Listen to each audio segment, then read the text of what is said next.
See how we can use electronic structures of elements to determine their groups and the period. Let us consider them. Assuming we were told to consider these elements like chlorine, neon,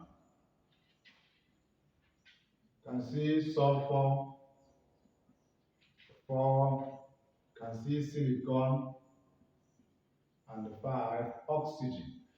Let the question is, write the electronic structures of the following elements and use it to determine their groups and the period. Don't forget, we are dealing with periodic table, how to place elements. In fact, the criteria needed to place elements where they should be in the periodic table.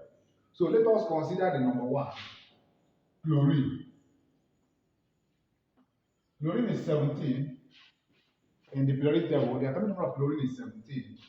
And I'm going to draw the KLOM. Maybe next video we now use SPDF. The first shell of chlorine should have two electrons. K shell should have two electrons. The other shell now eight electrons to be filled. If you watch, we are looking at 17 electrons of chlorine. I have taken 10 already. The last one should now be what? 5. If you count it, it should be 17. 1, 2, 3, 4, 5, 6, 7, 8, 9, 10, 11, 12, 13, 14, 15. Count it again. 2, 4, 6, 8, 10, 12, 14. Okay? 16 and now what? 17. This is the electronic structure of chlorine. Considering what we did in the last two videos, the first one, the group, to determine the group of an element, consider the number of electrons on the outermost shell. If you count this of chlorine now, it is 1, 2, 3, 4, 5, 6, 7. The outermost electron has 7 electrons. That is to say that chlorine belongs to group what? 7. Because we use total number of electrons on the outermost shell to determine the group to which an element belongs. Now, period. Elements in the same period have the same number of electronic shell. So you can use the number of shell an element has to place it appropriately to the period to which it should be. Chlorine has 3 shells. 1, 2, 3. That is saying that the period to which chlorine belongs is actually period what? 3. It's actually period 3. So if you go to periodic table now and go to group 7, if you go to group 7 period 3, you will see chlorine there. Look at group 7. Look at group 7. Chlorine is there in group 7. And also where? In period what? 3. If you watch period 3 here, if you trace it, period 3, you are going to see what? Chlorine. So chlorine is in group 7, period 3. We've been able to use the electronic structure of chlorine to determine the group and period to which it belongs to. Let us check the second one. Now, neon is 10. Let us draw the electronic structure. The first one should take 2. 1, 2. Our shell now will take 8. Watch it.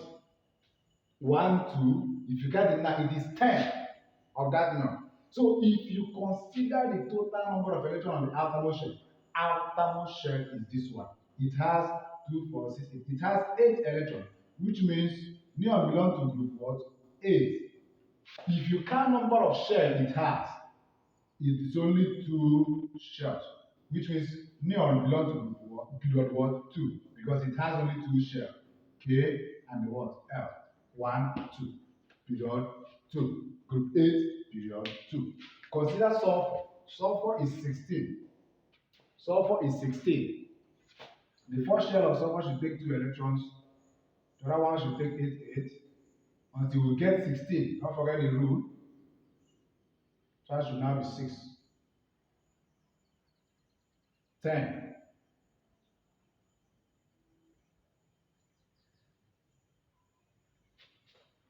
This is sulfur 16, like 2, 8, 6. So sulfur should belong to group 6. Why? Because total number of electrons on the outermost shell is 6. And it should belong to period what? Count number of shells it has. It has 3 shells. 1, 2, 3. So sulfur belongs to group 6, period 3. And so on and so forth. Consider of oxygen. Oxygen is 8. The atomic number of oxygen is 8. I believe you know first 20 at least. First 20 elements.